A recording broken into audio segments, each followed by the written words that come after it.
연말을 맞아 2022년 한 해를 관통한 우리 지역의 주요 소식들을 살펴보고 있습니다. 이번엔 경기 북부로 가보겠습니다. 네, 경기 북부는 접경 지역으로 군부대 개발과 철도, 환경 등 다양한 이슈가 올 한 해 지역 주민들의 관심을 받았습니다.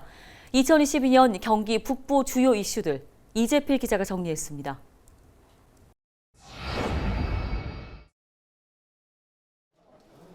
(2022년 6월에) 열린 제8회 전국 동시지방선거. 의정부와 포천, 양주, 동두천, 연천 등 경기 북부 5개 지역의 단체장 선거는 모두 국민의힘의 압승으로 끝났습니다.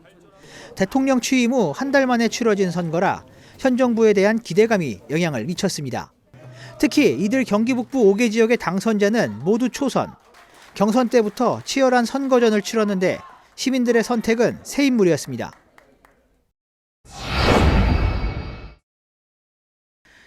의정부시는 지난 2019년 장암동 쓰레기 소각장을 자일동 환경자원센터로 이전하겠다고 발표했고, 인접한 양주시와 포천시는 강하게 반발했습니다.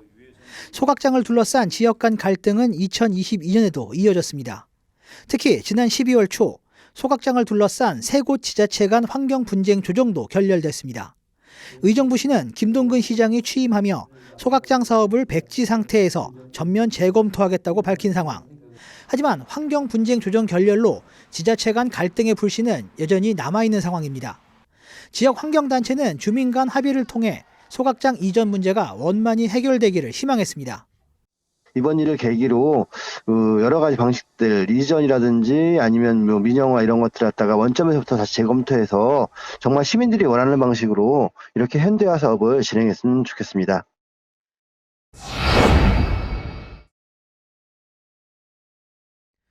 국토부 대도시권 광역교통위원회가 지지부진했던 서울 7호선, 옥정 포천 노선의 기본 계획을 지난 10월 드디어 승인했습니다. 양주 고읍동에서 포천 군내면을 잇는 17.1km 구간, 2024년 착공에 2029년 완공을 목표로 하고 있습니다. 특히 경기도는 사업기간 단축을 위해 설계와 시공을 일괄 입찰하는 방식을 추진합니다. 10월 말에 이제 발주방법 심의를 받고, 그러면 올해 안에 이제 잘하면 입찰 공고까지 하는 거를 목표로 하고 있습니다. 그러면 그렇게 되면 내년도에 이제 업체가 선정이 되고, 그러면 24년도에는 공사 착공이 돼서 29년도에는 공사가 완료될 것으로 그렇게 추진 계획으로 있습니다. 기본 계획 승인 소식에 고읍 옥정 구간 조기 완공도 지역의 과제로 떠올랐습니다. 서울 7호선 옥정 포천 노선은 이미 착공한 도봉산 옥정 노선과 연결됩니다. 양주 지역의 핵심 관심사는 도봉산 옥정 노선과 옥정 포천 노선이 만나는 고읍 옥정 구간의 조기 완공입니다. 특히 윤석열 대통령은 지난 대선 당시 고읍 옥정 구간을 분리 시행해 2025년 도봉산 옥정 연장선과 함께 개통하겠다고 공약했습니다. 네, 주민들의 염원인 7호선 조기 개통이 조금 늦긴 했지만 뒤늦게나마 기본 계획안이 확정된 것에 대해서 굉장히 환영하고요. 앞으로 차질 없이 빨리 사업이 좀 착공이 돼서 주민들이 편리한 교통 문제가 해결될 수 있었으면 좋겠습니다.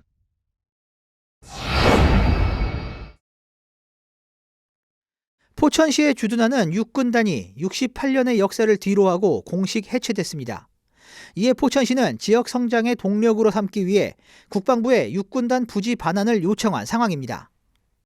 육군단은 당연히 포천시에 돌려줘야죠. 그래서 그 부분은 국방부하고 협의체가 구성이 돼서 협의가 이제 진행되니만큼 저희 포천시의 입장을 아주 단호하게 말씀을 드리고 꼭 반응받도록 하고, 그런데 우리 좀 첨단 기업들도 유치로 그러면은 정말 청년들이 바라는 일자리들 많이 만들 수 있어서.